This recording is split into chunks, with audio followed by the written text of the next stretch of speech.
for my brother, who is a artist, and they're after my life. My whole family is after my life, and they're setting me up. And Sony Records owes me $3.5 million, and they don't want to pay me, and it would be in their better interest, just like Michael told me. They owe me money, and they're trying to off. And I'm begging you and I'm pleading you, help me raise $100,000 as soon as I can so I can move to an undisclosed location where I am safe. They had cops come and check for a rope in my garage, saying I wanted to hang myself. Aaron Carter's tragic passing has taken an unexpected turn, and shockingly, the spotlight is now on none other than Diddy. Aaron Carter begged for help in front of the world. He begged for financial support to help get him a private security team to keep him alive. He said on numerous occasions, if anything happens to me, I promise you, I am not vital. And no one said anything. It seems Aaron Carter's tragic death might hold secrets far more shocking than anyone imagined, with surprising ties to Diddy himself. The latest revelations suggest a deeper connection between the two, especially in Aaron's final days. To add to the intrigue, Diddy's lawyer has officially stepped down from his case, leaving everyone wondering, what could the music mogul possibly be hiding? Speculation is spreading fast, and whispers about Aaron's mysterious death have taken a sinister turn. Reports indicate that federal authorities are ramping up their investigation, with plans to expand Diddy's indictment by adding new charges. Even more unsettling, investigators are reportedly looking into other suspicious deaths that appear linked to Diddy, including Aaron Carter tragically passed away on November 5th, 2022, just one day after Diddy's birthday. According to E! News, official records from the Los Angeles County Medical Examiner revealed that Aaron died by drowning, with contributing factors being the effects of alprazolam, commonly sold as Xanax, and fluoroethane. But here's where things get even darker. Aaron's death mirrors other high-profile tragedies, including the sudden passing of Kim Porter, Whitney Houston's shocking demise, and even near-fatal health incidents involving Jamie Foxx and Al B. Sure. What's even more alarming is that many of these individuals reportedly shared some connection to Diddy. It's hard to ignore the eerie timing of these events. Many of those involved were either speaking out against Diddy or planning to expose hidden truths before tragedy struck. These chilling patterns have led many to question if these deaths were mere coincidences or part of a more sinister reality. Take Whitney Houston, for example. Her tragic end also involved drowning in a bathtub, with drugs playing a major role. The similarities are impossible to overlook.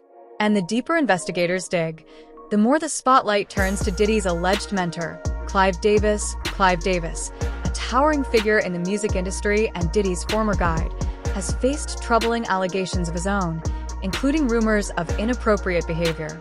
Whistleblower Jaguar Wright has even claimed that Clive introduced Diddy and other industry figures, like Jay-Z, to a darker side of the business, filled with manipulation and control. With all this mounting evidence, the courtroom battle against Diddy grows more intense by the day. Could the shocking connections between these tragic losses finally lead to the truth? Or will these unanswered questions remain buried? As the world watches, the unfolding drama continues to raise unsettling questions about Hollywood's darkest secrets. People. Why? Most likely because he was victimized by his mentor, who loved to control people. And his mentor was Andre Well, Tell us how who was he mentored by Clive Davis. Whitney Houston's tragic death in the bathtub of her suite at the Beverly Hilton Hotel sent shockwaves around the world. What made the situation even more unsettling was that it happened just as Clive Davis was preparing for his famed pre-Grammy party in the very same hotel. Despite the devastating news, Clive went ahead with the event, a decision that raised eyebrows and left many questioning the lack of sensitivity. Meanwhile, Diddy, who was also in celebration mode that night, ended up hospitalized for a severe migraine after hosting a post-Grammy party at the Playboy Mansion. According to industry whistleblower Jaguar Wright, Diddy's meteoric rise to fame with Bad Boy Records wasn't solely due to talent or hard work. She claims it involved strategic favors for Clive Davis. Jaguar has repeatedly questioned how Diddy, who started as an intern at Uptown Records, managed to climb so rapidly to become the powerhouse behind the bad boy empire. Her theory? Clive Davis allegedly played a pivotal role, helping Diddy navigate opportunities that might not have been accessible otherwise. Wright also brings up a tragic event from 1991, a charity basketball game organized by Diddy at City College. The event turned disastrous when a stampede broke out, claiming the lives of 9 young people, including a pregnant woman who was the girlfriend of rapper Father MC, one of Uptown Records artists. While Diddy has consistently denied responsibility, reports suggest the event was overbooked and lacked proper security measures, despite warnings about potential risks. Critics have speculated that Clive Davis may have played a part in helping Diddy avoid accountability for the incident, leaving lingering questions unanswered. The most shocking twist came recently when Diddy's high-profile attorney, known for their calm demeanor, abruptly stormed out of a courtroom. The day will come when we will name names other than Sean Combs, and there's a lot of names. It's a long list already. And of course, I already know who some of these individuals are, but because of the nature of this case, we're going to make damn sure that we're right before we do that. But the names that we're going to name, assuming that our investigators confirm and corroborate what we've been told, are names that will shock you. Aaron Carter's struggles with substance use and sedative medications were well documented in the past, but if his death was as straightforward as it seems, why did it take months for the toxicology report to surface? Why are the details of his final hours still shrouded in uncertainty? Delays and inconsistencies like these often raise questions, and in Aaron's case, they're just the beginning point. One of the most unsettling elements of this story involves the actions of Aaron's housekeeper. Neighbors, including a medically trained nurse, reportedly heard the emergency call and rushed to offer help. But when they arrived, they were met with locked doors and a housekeeper who allegedly refused to let them in. Imagine someone's life potentially hanging in the balance, and instead of allowing critical aid, the person on site delays access. IT didn't end there. When police finally arrived, reports suggest the housekeeper tried to prevent them from entering as well. Was it panic, guilt, or something far more sinister? Her actions defy logic, particularly given the urgency of the situation. Then, there's the troubling question of timing. How long was Aaron's body left in the bathtub before being discovered? Hours reportedly passed, raising concerns about what might have transpired during that critical window. Adding to the unease are Aaron's public statements in the days leading up to his death. He openly expressed fears for his safety and shared cryptic messages suggesting he felt targeted. When viewed in the context of these strange and unanswered questions, the events surrounding Aaron's passing take on a chilling new dimension. While his death was officially ruled an accidental drowning, with contributing factors including compressed gas inhalation, the circumstances surrounding it continue to cast a shadow. The more we uncover, the more unsettling the picture becomes, leaving us to wonder what really happened in Aaron Carter's final hours. And Brad Paisley was sued Sony Records for $10 million. They owe me money and they're trying to... Was Aaron Carter paranoid? Or was he uncovering something far more sinister? His fears now feel eerily prophetic, adding a haunting layer to an already complex and heartbreaking case. Every new detail seems to deepen the mystery, fueling suspicion and heartbreak. And yet, this is just the beginning. As investigators work to piece together the final hours of Aaron's life, questions about his connections and the potential threats he faced are coming into sharper focus. What, or who, was Aaron so afraid of? How do these fears tie to some of the most influential names in the entertainment industry? One name keeps surfacing in the shadows: Diddy. Photos of Aaron Carter and Diddy from years ago are now being re-examined, sparking fresh speculation. In light of Aaron's claims of exploitation by powerful figures, these images take on a darker tone, hinting at a side of the entertainment world that remains shrouded in the puzzle pieces come together. The truth behind Aaron Carter's tragic end may reveal far more than anyone expected. The day will come when we will name... This latest twist in Diddy's legal saga takes the concept of resilience to an entirely new level. When the prosecution unveiled its shocking evidence, the atmosphere in the courtroom shifted dramatically. Gasps echoed through the room as the details came to light, leading many to speculate that this revelation might be the case's turning point, a moment so significant that even Diddy's famously unshakable confidence could be tested. Adding to the tension, investigators recently carried out an interagency raid at a troubled federal jail in New York City. Though unrelated to Diddy's case, the raid was part of a broader safety initiative to ensure the well-being of staff and inmates. This unpredictability prompted Ashley Cordo, a woman who tragically lost her husband to violence in a U.S. detention center, to offer cautionary advice to Diddy during an interview with US Weekly. Her words were clear: don't keep to yourself, and don't trust anybody. In a world where even the smallest misstep can have dire consequences, her warning resonates deeply, especially as Diddy navigates the complexities of his legal battles and the broader implications surrounding his case. The prison is disgusting. They have rats running through there, and everything. It's disgusting inside. My husband used to sit there and say it was nasty, that rats were everywhere. No human being should be living like that at all. No human being should live that way. You're not an animal. You're still a human. Ashley Cordo didn't mince words in her advice for Diddy. Speaking from personal experience, she urged him to push for a transfer to a different facility. Diddy's legal team has been working tirelessly to make that happen. His attorneys filed a motion requesting a transfer to a prison in Essex County, New Jersey, citing concerns about the conditions at the Metropolitan Detention Center, MDC. Diddy's fears about his current situation aren't entirely unwarranted. Diddy remains in the same facility, navigating a system fraught with challenges, while his legal team continues their fight. The question remains, will the conditions of his detention impact the outcome of his high-stakes legal battle? Prosecutors in both of these cases have said that the defendants were sex obsessed and that they used their wealth and their power, resources, network to satisfy these desires, and more specifically for Cohn. An anonymous Homeland Security agent who was involved in the raids on Diddy's mansions made a chilling comparison, claiming that Diddy is as dangerous as Jeffrey Epstein.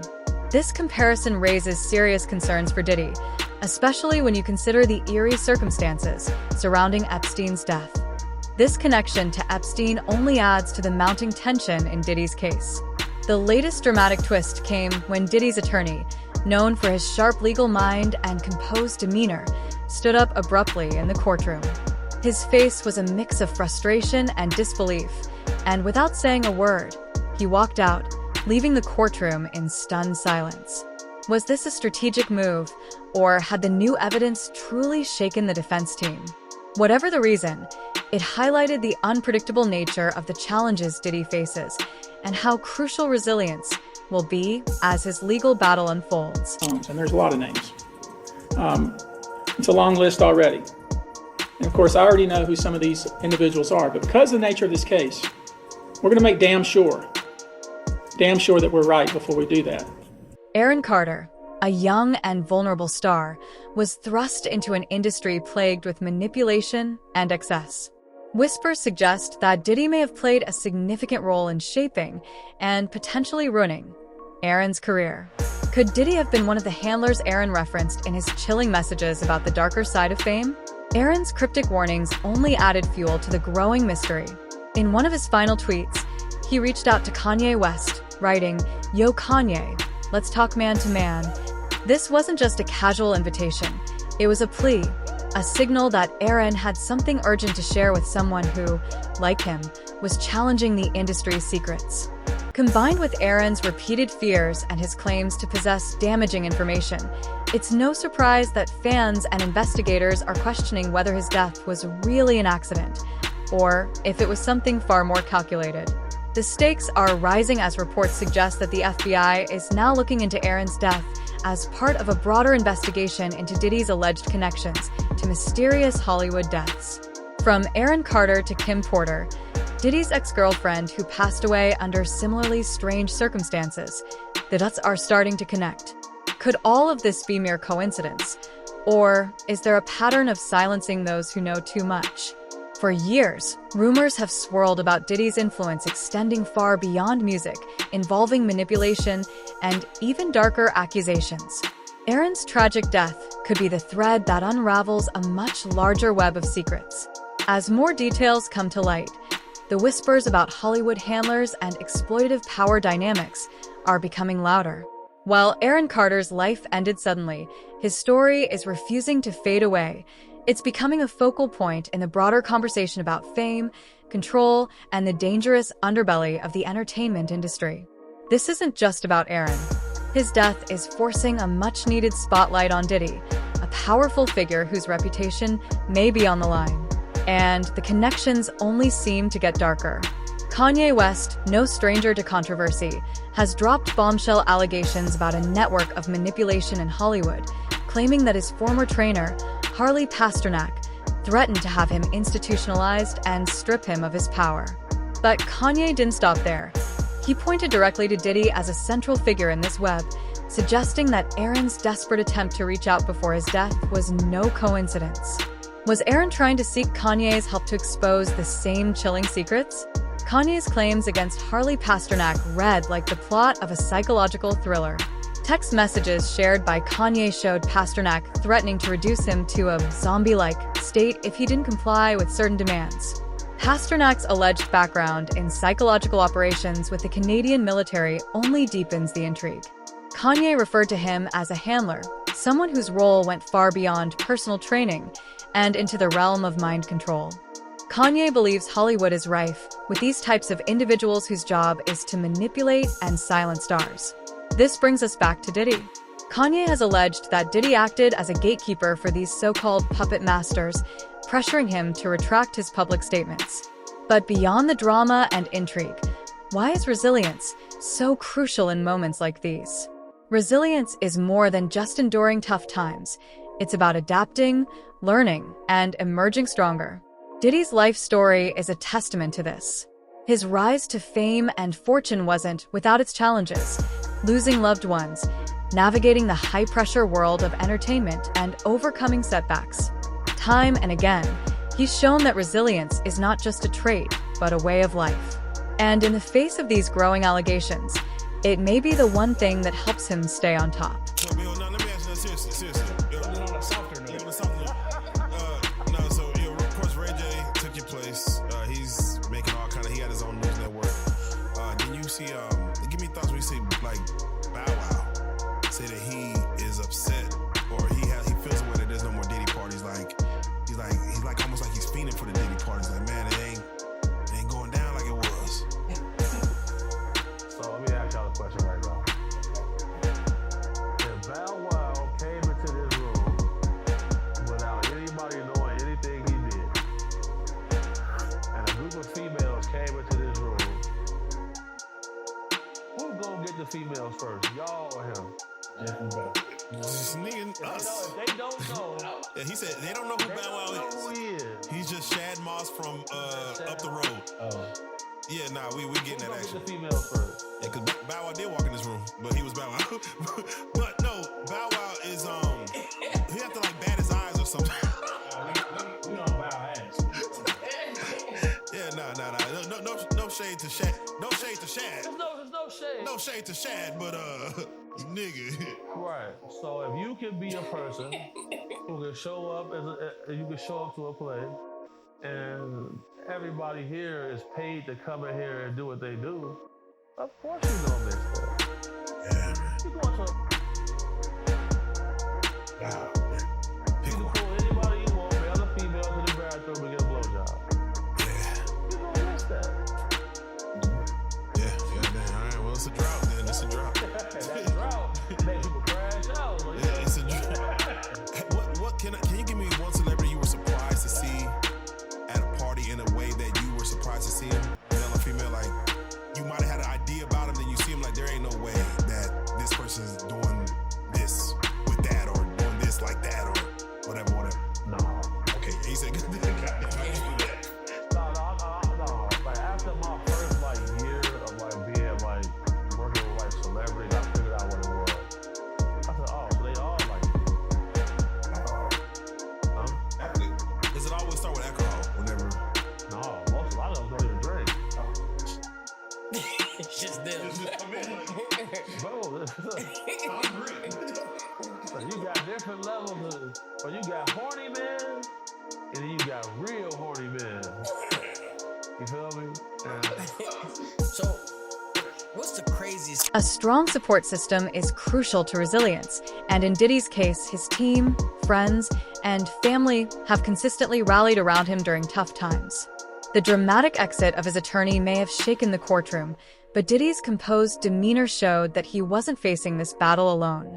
A solid support system acts as a safety net, providing encouragement and strength when things feel unstable. Aaron Carter, once a teen heartthrob and the younger brother of Nick Carter from the Backstreet Boys, had a rocky rise to fame, especially in his struggles with mental health, which are rumored to have stemmed from traumatic experiences early in his career.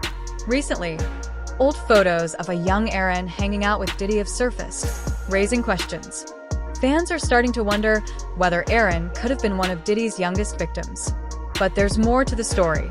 In the months leading up to his death, Aaron spoke openly about knowing dangerous secrets about powerful figures in the industry. He posted cryptic messages online, and just before he was found unresponsive in a bathtub, he reached out to Kanye West, asking to talk. Here's where it gets even more disturbing. Kanye later claimed that Aaron was silenced by Harley Pasternak, his former personal trainer, who is rumored to be involved with MKUltra and potentially acting as a celebrity handler. Kanye even said that Pasternak threatened to have him institutionalized. So, how does this all connect to Diddy? Kanye alleged that Diddy had threatened him on behalf of unnamed individuals, including possibly Pasternak. But this is just the tip of the iceberg. Reports suggest that the feds are investigating wild allegations, including claims that Diddy used poison to silence people. Sources also say that Aaron was on the verge of revealing major secrets about Diddy, potentially linking him to a rumored Hollywood ring targeting young entertainers. Did Aaron know something that could have exposed Diddy's operations? What really happened in his final hours? Just when it seemed like Aaron Carter was getting his life back on track, shocking news broke on November 5th, 2022. He was found unresponsive. In the midst of this chaos, setting realistic goals remains essential, even in the most trying circumstances. In the courtroom, the stakes are incredibly high, but focusing on manageable objectives, like addressing the new evidence piece by piece, can make a seemingly insurmountable challenge feel more achievable. So you said that Denzel Washington wasn't down with the program, the Diddy program. Well, no. My friend had to do a number 2 and she was on stage and he wouldn't let her be relieved. And so she ended up doing it on stage in front of everybody, and it was a wet one. And it went everywhere. It was so nasty. And Denzel was disgusted. He grabbed his wife and was like, "You don't respect nobody," and ran up out of there. Did you see people react like that a lot, or were most people going with the flow? It was so much going on. The people that noticed reacted, but it was just so much going on. If you weren't right there in that vicinity, you didn't even know. It was too much going on. But yeah, everybody, and everybody was just walking around zombied out. Like after a certain time, when you would make the announcement, if you don't, the regular party's over, if you don't want to participate in what goes on after. It's just interesting. I just want to bring up Justin Bieber for a second. Shout out to Justin Bieber, man. I'm a Justin Bieber fan. I want to work with him. Man, I have such empathy for you. You are a strong person, Justin. Shout out to you in your heart. You sing when I hear the pain. Now when I listen to your music, I hear the pain in your voice, Justin. All you wanted to do was sing. Your mother caught you playing your guitar, singing, and thought, let me help my son out. Let me focus on with God, let me nurture this talent. And she thought she was doing the right thing by taking that video to Scooter Braun. And I'm sure Scooter Braun probably thought he was doing the right thing taking to Usher. You need to get slapped or something, Usher. You knew what Diddy was going to do to him. What'd you get by taking him over there? And then you had the nerve, he signed to you. So you've been making money off his back. Are you Diddy number 2, 3, 4, Usher? Running around here. This is ridiculous, y'all.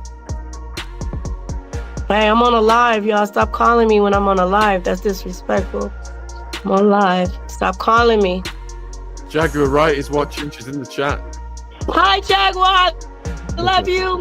Oh, I love if I can work with her. She sings so good. When she... Purple Rain. Purple Rain. Stop. He keep calling. He called 5 times. I don't even know what did. Man, he gonna make me talk mess. Tell him to stop. That's ridiculous. Hey, Jaguar. Yeah, I just want to say, man, your voice is amazing. Your strength Aaron is. Carter's tragic death is no exception. Struggling with addiction and mental health issues for most of his adult life, many initially speculated that Aaron had relapsed, overdosed, or taken his own life. At first, police didn't consider his death suspicious. However, over the past 2 years, disturbing details surrounding his final moments have surfaced. According to the first police report, Aaron's housekeeper found his body in the bathtub, but the cause of death was not immediately disclosed. A later LA Times article revealed that the LA County Coroner's Office conducted an autopsy, but had to await chemical tests to determine the cause of death. Typically, toxicology reports take weeks, but it wasn't until April 2023, 5 months later, that the results were made public. The LA County Medical Examiner ruled Aaron's death an accidental drowning caused by inhaling compressed gas. When this news first broke, Aaron might have taken his own life. However, things soon took an unexpected turn. Fans began to dig deeper, uncovering old videos Aaron had posted days before his death, in which he expressed feeling unsafe and fearful for his life. A spokesperson for Aaron's family later confirmed his death, expressing regret and highlighting his efforts toward recovery in the final months of his life. The statement also pointed out the lack of proper recovery facilities and the ongoing epidemic of addiction. Diddy's demeanor stood out amidst the buzz of speculation following his attorney's dramatic exit. While others seemed rattled, Diddy remained composed, drawing on the inner strength he's honed over years of navigating fame and fortune. This ability to stay calm under pressure is a hallmark of resilience. It's not about ignoring the weight of the situation, but refusing to let it overwhelm you. My name is Tony Busby. I'm a lawyer here in Houston. I'm licensed in Texas and in New York. As many of you know, our law firm has been at the forefront of some of the most important litigation in the United States. We like the tough cases. We thrive in the complicated cases. Conduct we will describe today occurred over more than 20 years. And we're going to follow this evidence wherever it takes us. We will find the silent accomplices. We will expose the enablers who enabled this conduct behind closed doors. We will pursue this matter, no matter who the evidence.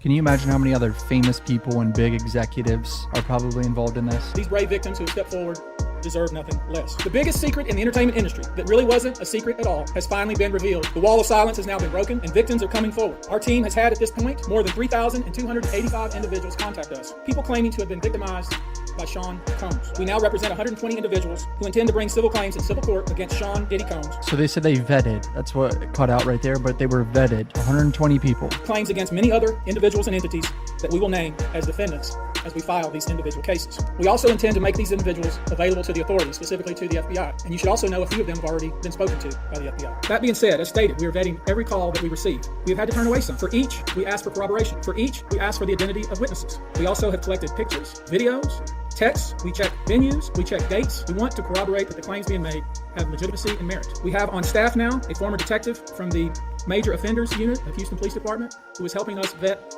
each claim. We're using our common sense. We're being stringent because, as I said, these are not easy cases. They're very tough. The process is hard, and in some cases, the process is very lengthy. These cases are hard to prove. Many times, it's the victim's word against the alleged perpetrator. Each of these victims will no doubt be publicly attacked by the alleged perpetrators, and in some cases, the general public. The feckless and cowardly keyboard warriors love to attack. We know what we're up against. Wait, is there anyone in support of Diddy? Is that a thing? Does Diddy actually have diehard fans that aren't like shitting on him right now? I've literally no. Have been retained by 120 individuals at this point to pursue cases in civil court against Sean Diddy Combs. It is evenly divided between males and females. There are 60 males and 60 females who have joined us to pursue these claims as plaintiffs. In this group, 62% identify as African American, 30% are white, and the remainder are Hispanic or Asian. The victims are from more than 25 states. The majority are from California, New York,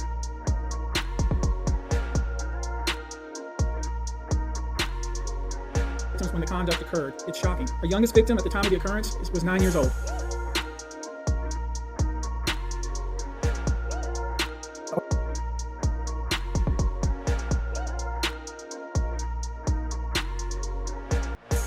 We have an individual who was 14 years old. We have one who was 15. 25 of the 120 individuals who are plaintiffs in these cases were minors at the time of the acts complained of. This guy is a... Diddy's path is a strong example of this.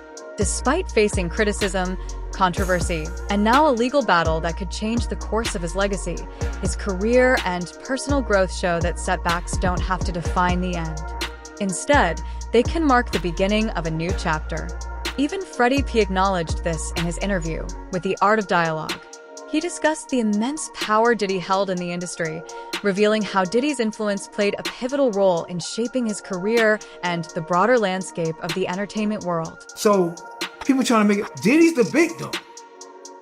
Their fans know what they doing, they grabbing the big dog. When you sit at the table, and you got this white person, this white person, this white person, this white person, it's gonna be two rich white people, and it's gonna be Diddy as they right-hand man, and they probably got another right-hand man over there.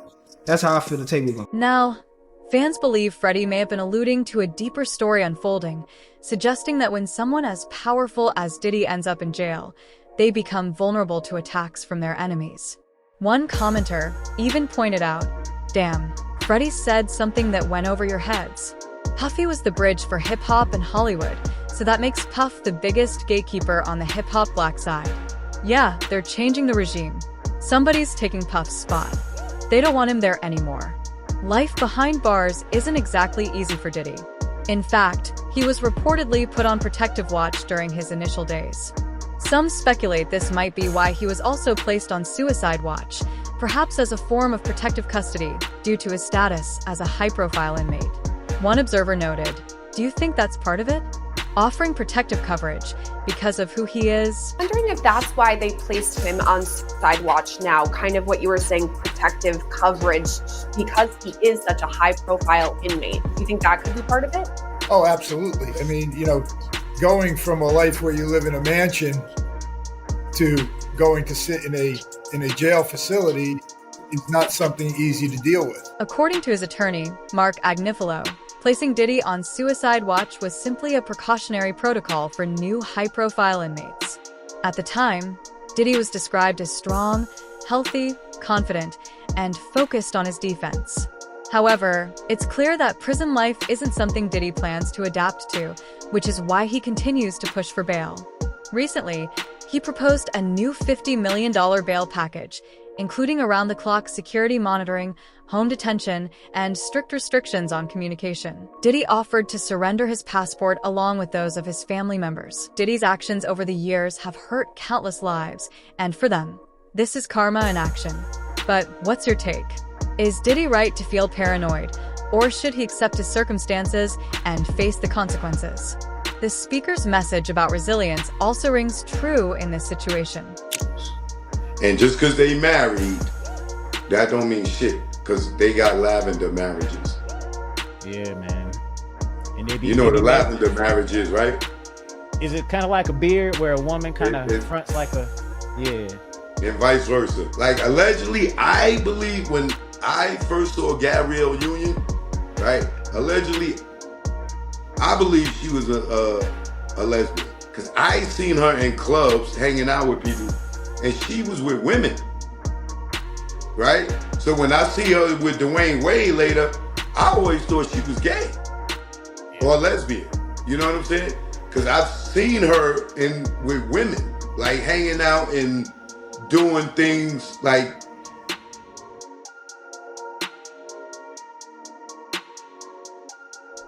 You know what I'm saying? Damn. So there's a lot of people in the entertainment industry. And then when you look at Dwayne Wade, right? Don't he look real feminine?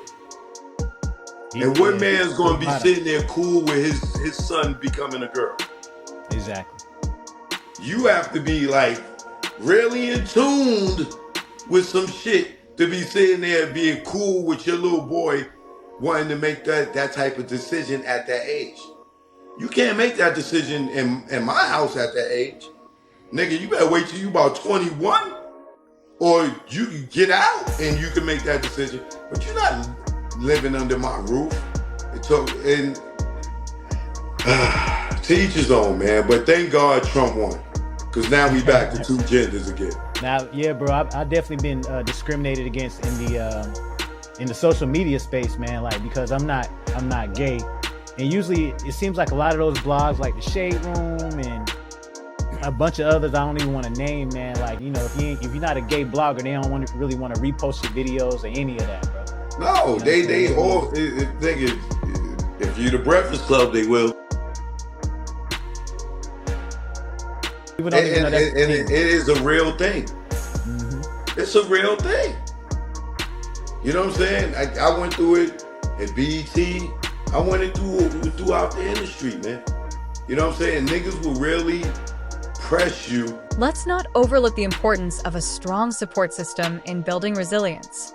For Diddy, while the attorney's dramatic exit might have been a moment of frustration, it highlights why having reliable people in your corner is crucial. A support system isn't just about providing emotional encouragement. It's about pooling collective strength and stepping up to handle challenges together. It's this network of support that can make all the difference in navigating tough times and finding the resolve to keep moving forward. Steve Rifkin house. We all go to Steve Rifkin house, and there was some weird vibes going on, you know, that I didn't really pay attention to at first. And then when Diddy came, you know, in the party, he tried to holler at Jill Marie Jones' girlfriend. And she's like, get out of here, Puffy, that's my girlfriend. Nigga like, I'm trying to put her on. You know what I'm saying? And he was making his way around the deck of the party. Like, I didn't go inside the house. It's like when we came in, we came through the back on the deck. He had a back deck. And then you could go from the back deck, you could go in the house. I was on the back deck with Boogie, Queen Latifah's girl. And we was burning the L. And then Diddy came over with, you know, the booty goons. And they was giving me the saliva look. You know what I'm saying? Like, you know how the wolf looking at the steak? You know what I'm saying? And I'm ice grilling him back like, yo, nigga.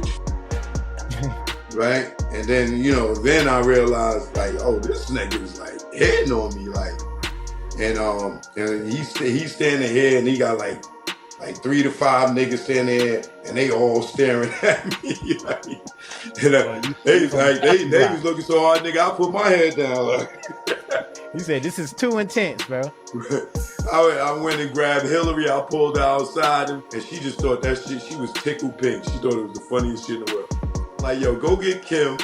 We out of here. I ain't even go back in.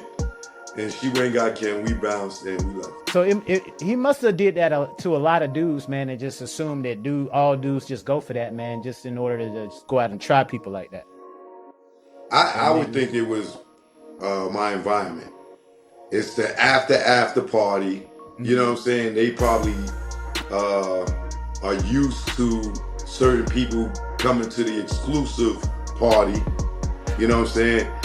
I didn't know where we was going. I just knew that he invited us over there, or invited Kim over there, not me, because I was with Kim. You know what I'm saying? And, you know, we just went thinking it's another party. But I never went in the house, so I don't know what to. The courtroom drama stands as a powerful reminder of the importance of preparation and adaptability. Life, much like a legal battle, is unpredictable and full of surprises. The ability to adjust to new circumstances, whether it's confronting unexpected evidence or pivoting strategy on the spot, is a cornerstone of resilience. It's about staying flexible, keeping an open mind, and facing challenges head-on, no matter how sudden or daunting they may seem. Someone put a bounty on you? Yeah, that's been a recurring thing. So, Yeah, got one right now too, motherfucker. Damn. Nigga, what's the going rate right now? Well, I'll send you a video. Damn, okay, shit. In this situation, they have 50 on me. Oh, shit. I'm like, damn. 50 ball. Yeah, damn, that's a nigga. What? They have 50 on me. They have 50 on me, bro. And if you don't mind, while you put that up, can you speak on why? I mean, I know you about to send it, but for what reason? Is it something you said, something you done, a female you protected? Maybe it went too far. Right. So like I had referenced earlier, like my main business model is protecting females who got the proper resources. So these guys had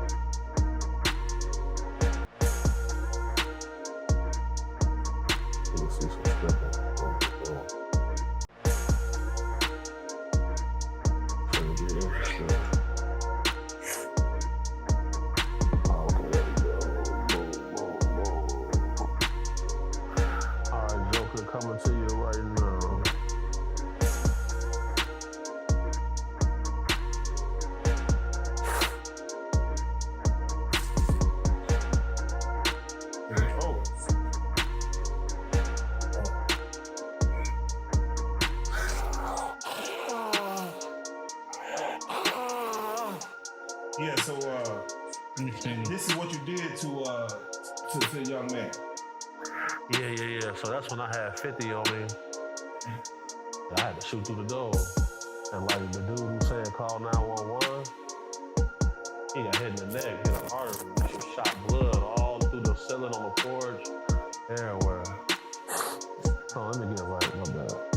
As the session concluded and the courtroom gradually emptied, the air buzzed with speculation. What would the defense's next steps entail? How would Diddy and his team address these latest revelations? While the answers remain uncertain, one thing is undeniable: resilience will be pivotal in shaping what lies ahead. It's not merely about enduring the storm, but about harnessing the strength to rebuild, adapt, and press forward. Right here, man. Me and him been outside together 15 years, but that's not. He's the reason I'm alive right now. You feel me? He don't really care about money like that. He don't really care about a lot of them. As long as he got his jewelry, he got his cup, he got his gun, and we doing our thing, he cool. Yeah, that's all you need in life. So, whenever I know I got a situation coming up, and the risk of dying is high, dude gonna make sure he there. That's what he like to do. But anywhere I take my boy, I have to give him certain guidelines.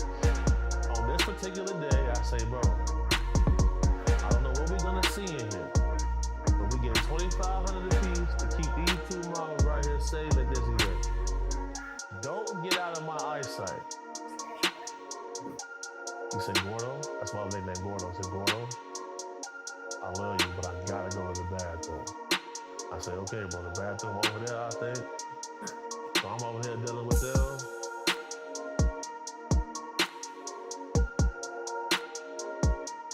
The speaker's closing message in the video perfectly complements this narrative. He urges viewers to cultivate resilience and never lose sight of their dreams, a sentiment that resonates as much in the courtroom as it does in daily life. Challenges are a given, but resilience equips us to confront them head-on.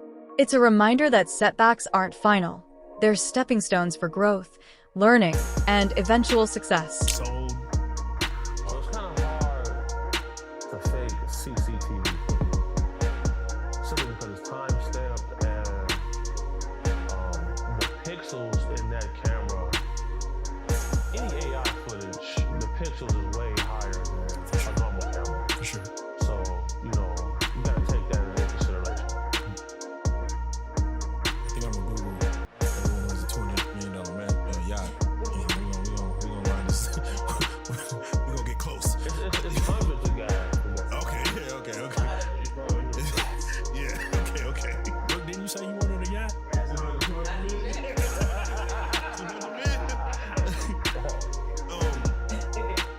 I'm scared to get money now. It's getting scary. It's not the money that changes people, because if you a man who get money, you know that this money is a tool. Right. It's not your identity. And I'm sure there are things that you wouldn't do for money. Right. So it's not the money that changes people. Rick always told me money only amplifies who you really are. Yeah, you don't really know who you are until you get some money. Right. Yeah, for sure. Let you have anything in the world that you want. I'm gonna tell you what. Now, Diddy was he had sued the liquor company. I forget the name. It was a hard name for me to pronounce, but he pretty much won the lawsuit. But it was explained that in these lawsuits there's a morality clause. Do you think that his battle against this liquor company could have been what set this off actually, or was this only inevitable? You gotta look at it. We all thought he owned the salon. For sure. In life, as in the courtroom, resilience is the foundation that holds everything together. It's the courage to confront adversity, the determination to persevere, and the faith that brighter days are on the horizon. Diddy's journey, both inside and outside the courtroom, stands as a testament to this timeless truth. As the world watches his legal saga unfold, it serves as a powerful reminder that resilience isn't merely a skill, It's a way of life.